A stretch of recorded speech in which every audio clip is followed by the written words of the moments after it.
Yes Anand Sagar గారు వినిపిస్తోందా?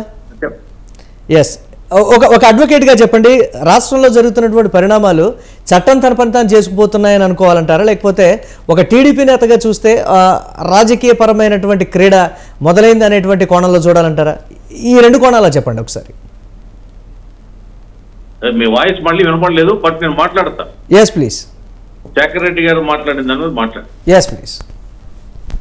ఇప్పుడు శేఖర్ రెడ్డి గారు మాట్లాడిన ప్రకారంగా 5 ఏళ్ల వాళ్ళ ప్రభుత్వం మొన్న 53 రోజులు ఎన్ని రోజులు అయింది రోజుకి, 53 రోజుల క్రితం వరకు కూడా ముఖ్యమంత్రిగా చంద్రబాబు నాయుడు గారు ప్రమాణ స్వీకారం చేసి 53 రోజులు అవుతుంది.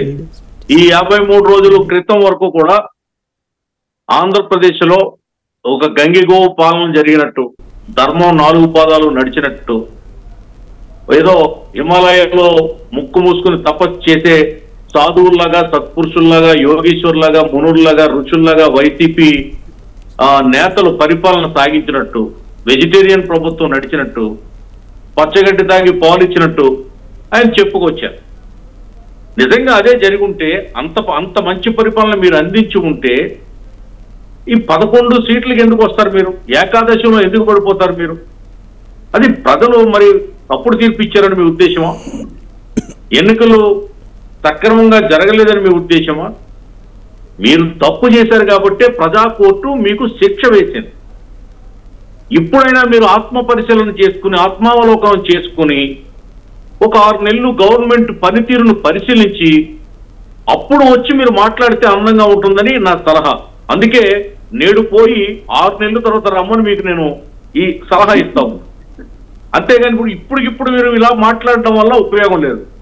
తల్లికి వందనం రేపు ఆగస్టు 15 ప్రారంభం అవుతుంది. ఆర్టీసీలో ఉచిత ప్రయాణం ఆగస్టు 15 ప్రారంభం అవుతుంది. అదేవిధంగా అన్నా క్యాంటీన్లు ఆగస్టు 15 ప్రారంభం అవుతున్నాయి. అదేవిధంగా మరొక వారం 10 రోజుల్లో 15 తర్వాత ఉచిత గ్యాస్ సిలిండర్లు వస్తాయి. సూపర్ 6 అయితే అన్ని వస్తాయి. మీరు చిందరవందరగా చేసి, చిన్నాభిన్నం చేసి, కుక్కల చింపిన విస్తరలాగా చేసినటువంటి ప్రభుత్వ వ్యవస్థల్ని గాడిన పెట్టడానికి, సమీక్షలు చేయడానికే ఈ 50 రోజులు 53 రోజులు చంద్రబాబు నాయుడు గారికి సమయం సరిపోలేదు. అవన్నీ చక్కబెడుతున్నాం. ఇకపోతే మీ ముఖ్యమంత్రి గారు తెలుగుదేశం పార్టీ కేంద్ర కార్యాలయం మీద దాడి జరిగినప్పుడు నా అభిమానులకి బీపీ రేజ్ అయ్యి పగలగొట్టారన్నాడు.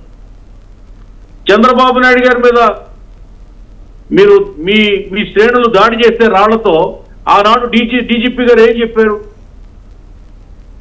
ఏం మాట్లాడారు? తప్పు లేదన్నారు. అటువంటి పరిపాలన 53 రోజుల్లో మీరు ఎక్కడన్నా చూసారా? అటువంటి సంఘటనలు మీరు ఎక్కడన్నా గమనించారా? పోలవరం ప్రాజెక్టుని ప్రాచుర్యంలోకి వచ్చింది 2014 to 19 కదా. 76% పూర్తి చేసుకున్నది అప్పుడే కదా. పట్టిసీమ కట్టింది అప్పుడే కదా.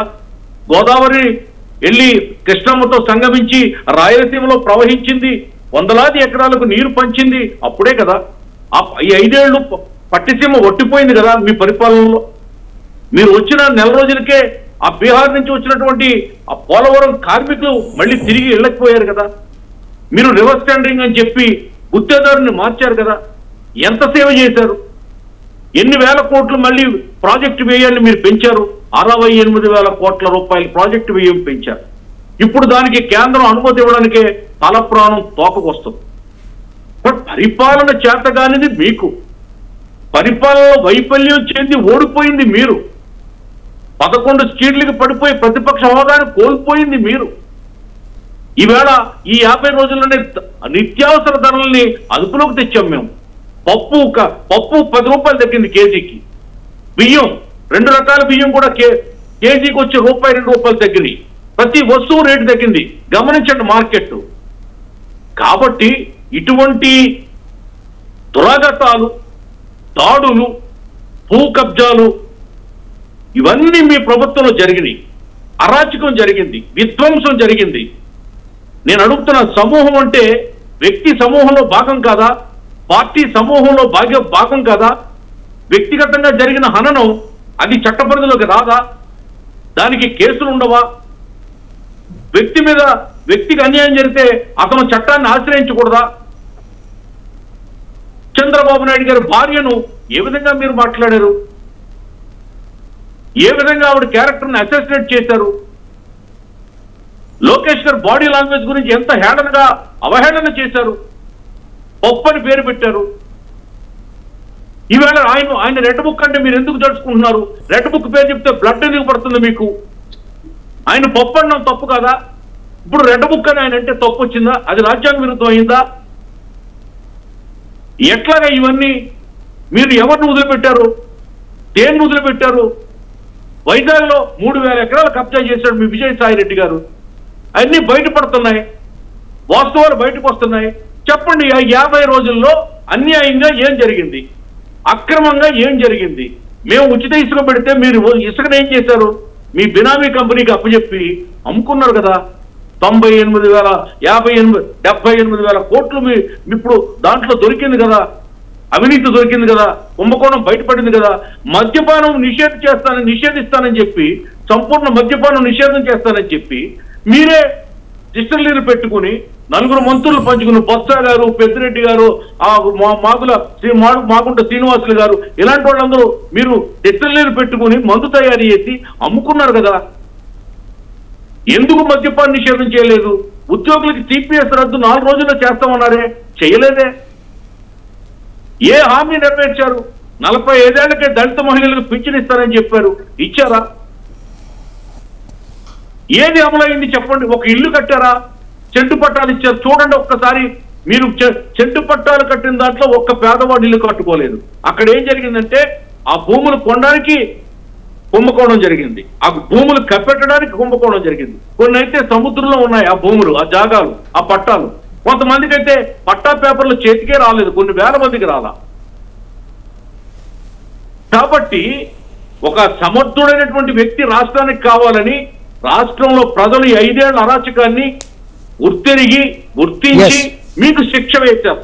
రైట్. ప్రజాకోర్టులో మీకు మరణ శిక్ష కంటే భయంకరమైన శిక్ష వేశారు, చిరచ్ఛేదం చేశారు. అంటే మీ కాళ్ళు మొండు అన్ని తీసేశారు. మొండంతో మీరు యుద్ధం చేస్తారో, వారు చేస్తారో, చేస్తారో చేయండి. ఒకసారి మనం వైసీపీ నుంచి మాట్లాడదాం. ఒకసారి వారిని అడిగి మాట్లాడదాం. ఒకసారికి సంబంధించి దేనికైనా, ఏ డిబేట్ కైనా మీతో డిబేట్ చేయడం మాకు చాలా ఈజీ. ఎందుకంటే మీ పాపాల చిట్టా చెప్పాలంటే యుగాలు పడుతుంది. ఒక్కొక్క నాయకుడిది ఒక్కొక్క చరిత్ర, ఒక్కొక్క స్థాయిలో ఒక్కొక్క చరిత్ర. ఈ చిట్టా అంతా ఇవ్వాలంటే కొన్ని జన్మలు, కొన్ని యుగాలు పడుతుంది వైసీపీ చరిత్ర చెప్పాలి. మీరు ఆత్మ పరిశీలన చేసుకోవాలనేదే నా సలహా. కొంతకాలం మీరు మ్యూట్ లో ఉండాలి. మీ కళ్ళు మాత్రమే పని చేయాలి, చెవులు మాత్రమే పని చేయాలి. ప్లీజ్ ఆనంద్ సాగర్ గారు పట్టుకోవాలి.